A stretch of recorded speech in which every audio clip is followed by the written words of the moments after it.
Welcome to Word on the Street with your host, Cecilia Lupton.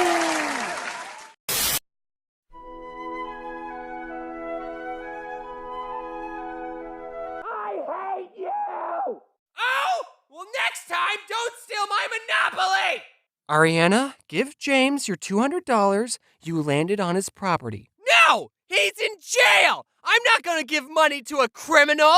That's not how you play! Mommy, why is brother screaming? Shut the f up, Sally. You don't get to talk after stealing my last railroad. I wish I was never born! Me too! You think I wanted this? No matter where you go in life, you'll eventually face conflicts. Whether it be playing a board game, doing group projects, or just being in a family, conflict is a part of everyone's lives. It should be used as a way to strengthen bonds and grow as a character. But there are times where conflicts can go too far and you have to figure out how to solve these problems. There are 5 styles in conflict management that can help with fixing your problems, or they can actually make things worse. So join me today and let's see what the 5 conflict management styles are. Avoidance is just withdrawing from the conflict at hand. Sometimes the method is used to avoid any conflict that gets way too intense or you're just done with that person in general. Usually a mother uses it to stop her child from driving her nuts because, let's face it, you can't just deal with every child when they are whiny and tired. This can cause conflict to be worse than it already is, or it can be used as a way to just push it off until, well, the time is right. Obliging is giving in to the wishes of another person in the conflict situation. Used mostly for spoiled brats and people who just won't seem to shut up. This simply means that you just go along with whatever the person wants. This could make you seem like a pushover and not making decisions on your own based on you trying to please the other person.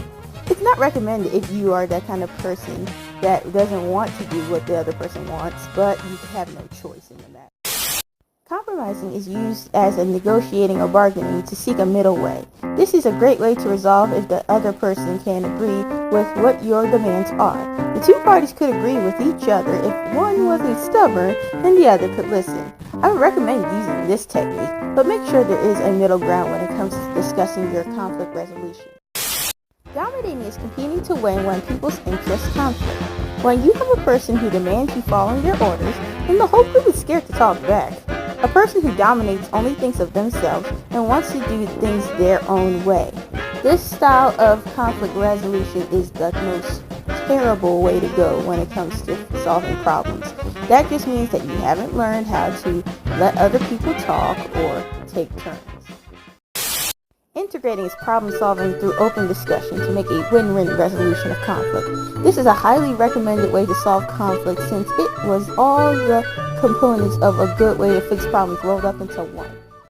So as you can tell, this will be the last Word on the Street video we do for quite a while on this channel. But I'm so glad I got the opportunity to let you guys learn about my communication studies class. But let you always remember to make sure you're solving your conflicts right. Talk to people and don't scapegoat. It's not good. So this is Cecilia Lupton signing off for the last time in a long while. Thanks for watching.